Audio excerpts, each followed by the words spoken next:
That's going to be a bit different from my norm as of late. I really don't do too much on cars anymore. So that's going to be a quick little how-to on changing the rear brake pads on a 2014 Kia Forte. And basically the only reason I'm doing it is I'm here. I'm changing the front ones as well. The back ones don't really need it, but I'm here. So I'm going to go ahead and do it. They still had about half pad left on the other side. So, but part of the motivation is that the only two videos I could find on YouTube both show compressing the caliper incorrectly. So I wanted to throw one up there. What the hell?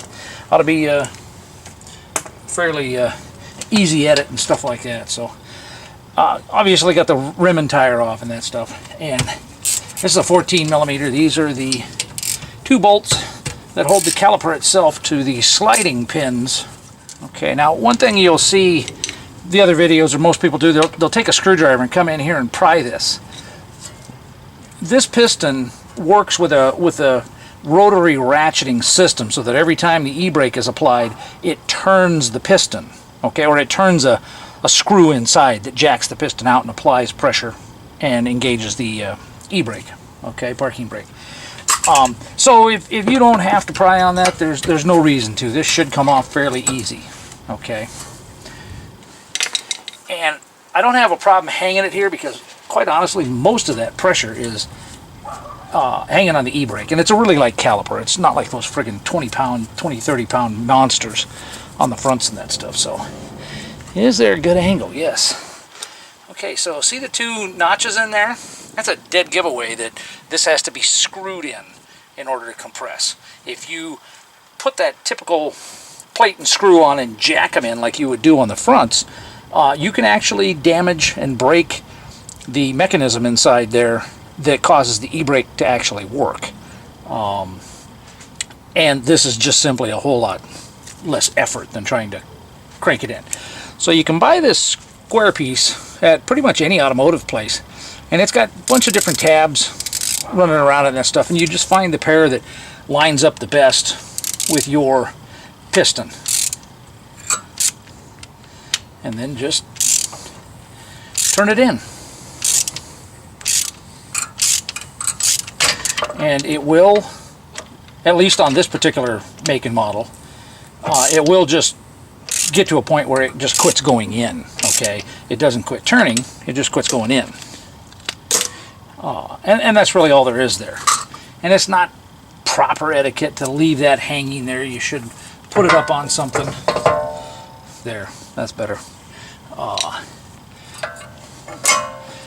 And as you can see, I still got a ton of pad left. You know, not even close. I am going to take a razor knife, utility knife basically, and shave these off of here.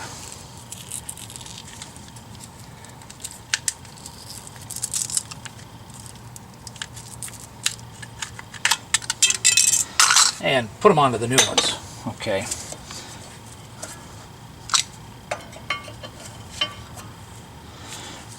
And again, plenty of wear. And so here's the wear indicator. And this thing's supposed to make a little squealing noise when it touches. The front brakes, at least on my wife's car, were down to where one just started to rub. So it was a good time to change them. Normally I would take them to the dealership, but the dealership wanted $500 a friggin' axle to do this. And there's no pulsing, no jerkiness, anything like that running the brakes, using the brakes or anything. So they really only need just pad change. Yes, could you go ahead and have the rotors turned and everything like that? Yeah, you could. I'm not seeing any hot spots on the rotors, anything like that. So I'm not going to bother. They've still got tons of meat left on them. The ridge really isn't that bad. So waste of money in my book to take these things to the dealership and let them charge me $1,000 per car. Even at $500 a car, you know, even if I got that, understood that wrong, because the calipers don't need changed. The rotors don't need to be replaced, just turned. 500. He told me $500 an axle. I'm just like, oh my god. Now, one thing we want to check while we're in here is these slider pins. Make sure that they spin. And if you're curious, you can always pop the boot. Just hold the boot and pull the bolt out, and look and make sure that it's still got grease on it and everything. Now that one has that rubber seal. The bottom one doesn't. And on my wife's car, I did have to clean some rust off.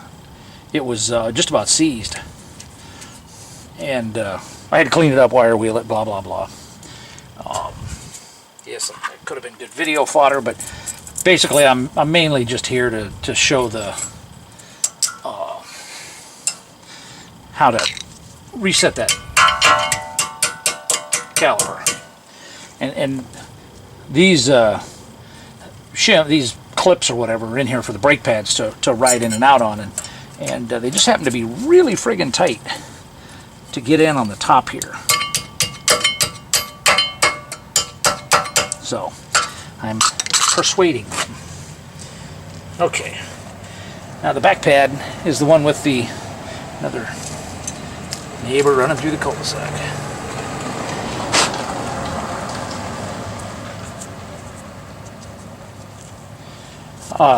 Yes, I could put anti-squeal and blah blah blah in here. Oh, I guess I cut off the shim on the front pad first.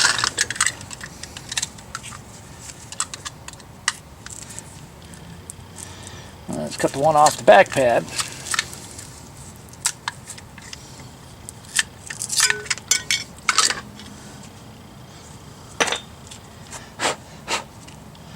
Okay, and yes, I could put more anti-seize on here and stuff like that, or anti-squeal, but there's typically enough adhesive, at least on these, for that to stick back on there.